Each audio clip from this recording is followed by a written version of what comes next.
Living, structured soil, the world's most valuable resource. Hi, I'm John Morris, owner and founder of AgriSentials. AgriSentials have pioneered New Zealand volcanic rock as a fertiliser blended with fish, seaweed and other natural ingredients, culminating in a fertiliser that is full of life, minerals and paramagnetic energy. Life begins and ends in the soil. AgriSentials.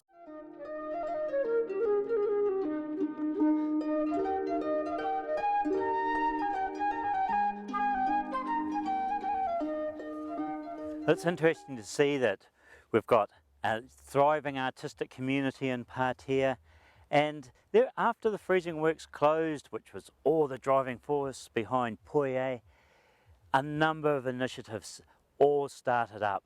And here we have one very important one, Kii Tahi Nursery and Land Care. And we're going to go and find out exactly what is happening in this particular nursery. And as you can see from the wind, the movement, and believe me, the sea's not far away. If they're a nursery, they've got to grow plants that are super, super tough. So let's go and find out.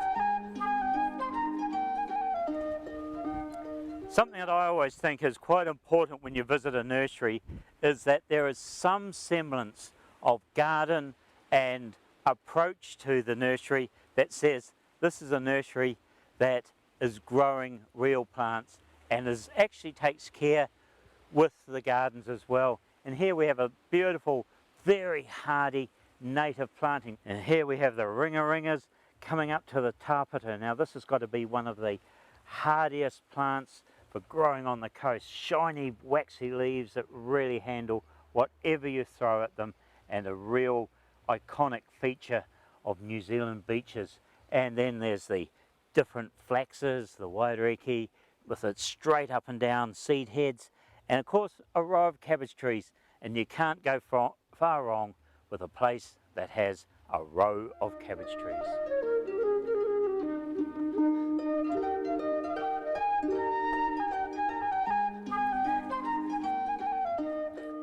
The good old cattle stop reminds us that you're in the middle of farming country, that you've got to keep the stock out of an operation like this.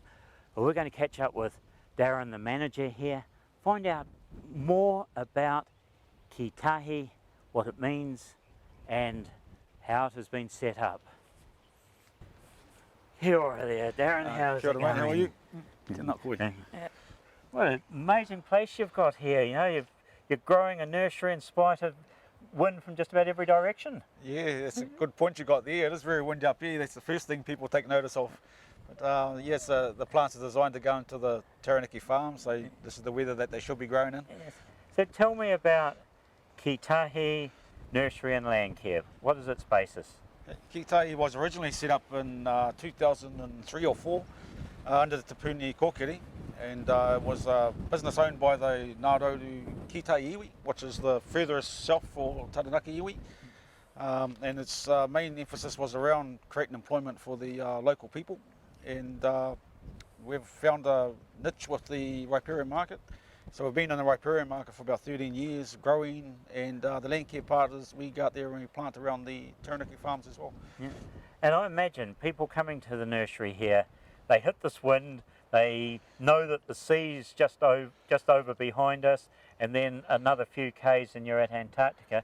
You've got to grow things tough for local. Yes, originally they tried tomatoes and peppers in the earlier days of this place, and they went all right because they've got a big greenhouse over there, but they couldn't find the right market for it. So as you're saying, the best plants that could really grow in this area are the natives, and because they were here well before man anyway. So the hardening of the weather and the sea salt is perfect for getting them ready for those environments that they're about to go into. Yes. Now the actual nursery, how big a range of plants are you actually growing? We tend to limit ourselves to about 26 species, mainly because of what you just said.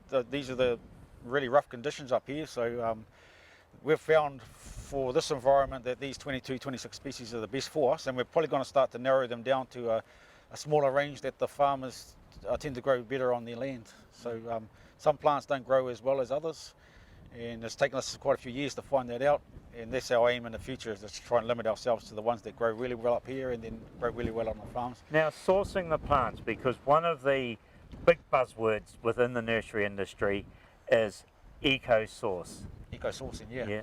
Yeah, so under the Taranaki Regional Council's contracts, they prefer that the plants are eco-sourced for the main purpose that they're going back into Taranaki farms. So our sources are mainly South Taranaki, which is where we grow most of our plants, although we have drifted up north for some. And all of these species here are eco-sourced from either from the inland bush or from the coastal areas. Yes, well, the tapeta that's behind us is, Butte was an example of something that really, Yes. you put it into the sand and it smiles. Yeah, the Kaprosma reapin or taupata is one of our tougher species for the coastal areas, particularly for prt. We've gone along the golf course and along the coastlines of South Taranaki, and this fellow here is one of the hardier species in comparison to the others. So you'll see a lot of this grown wild. So it's not a hard species to grow from seed, but it is one of the better ones to go into areas, particularly in the sandy coastal areas. Yes. Now, before we go and have a look around the nursery and look at some of the species that you've got growing, we arrived into Pātea. Welcome to Poie country. Now, the movie is being about the song. What's your feelings and memories of Poie becoming the big hit that it was? And oh, it's an absolutely fabulous thing. I remember when Poie came into the area when I was 13. It was my father and my grandfather had all been freezing workers, so the freezing works closed down about that time, not long before that time anyway. It was 81, 82 when it closed, so it affected all of my family, and it put a big negative spin on the town. A lot of people left, but we stayed here. We've been here ever since the arrival of the Aotearoa, my family. So we've got all of our family members are within that Poie back in those days, and we've still got them in there now. And when they first done the video, the last part of the video, when it's got them at the Pātea High School Assembly Hall, and it's got everyone at the clapping away as they're finishing off the last part of it. Well, I'm one of those guys in the back, and all you'll see is my back like this. So. Yeah, but you know that's the that's important me, thing. Yeah, I'm going to point it out to my grandchildren one day too. I've already told them. Yeah. I'm famous for my back. Yeah, and Delvanius himself, what a statue for the town. Yeah, Delvanius done great things for Pātea. When I was Hatapolta College as a 15, 16-year-old, most of the boys knew Pātea through Poie. They didn't know Pātea, they knew Poie. Yeah. So you put the two together, and it made it much easier to sort of identify where the town was itself. So. Yes, and of course Delvanius, my experience of Delvanius, he was a man of plants. He would buy hundreds and hundreds of bedding plants, all in their punnets, and just put them down, punnets straight into the ground. No planting, he loved colour, didn't he? He loved colour. He's a very outgoing character. A very excitable character, and he loved his chihuahuas as well, because I remember at the Poie concert I accidentally sat on one and it gave a hell of a yelp, quickly jumped up, and Delvanius ran over and patted the chihuahua and, "Are you okay?" But he was okay anyway. Yeah, so you're not as big as Delvanius if he had sat on a chihuahua. Well, that's right, yeah. He's history. A very popular character in our town, and very closely connected to the maraes around here. He's actually buried out at Kii Tahi Nursery at Nuku Māori Strait at Waitautara, but he had a lot to do with prt1 marae as well, which is shown on the Poie movie, as well as his brother Sam was one of our Māori ministers from that marae.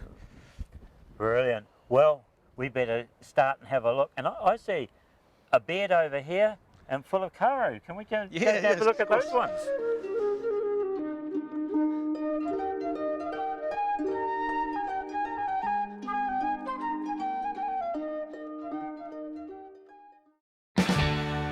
Agri-Essentials fertilisers increase topsoil depth, carbon content, fertility, water retention, soil drainage, soil biology, minerals, and improve plant and animal and human health. Agri-Essentials, makers of the best fertilisers on and for the earth. New Zealand farmers, the choice is yours. Agri-Essentials.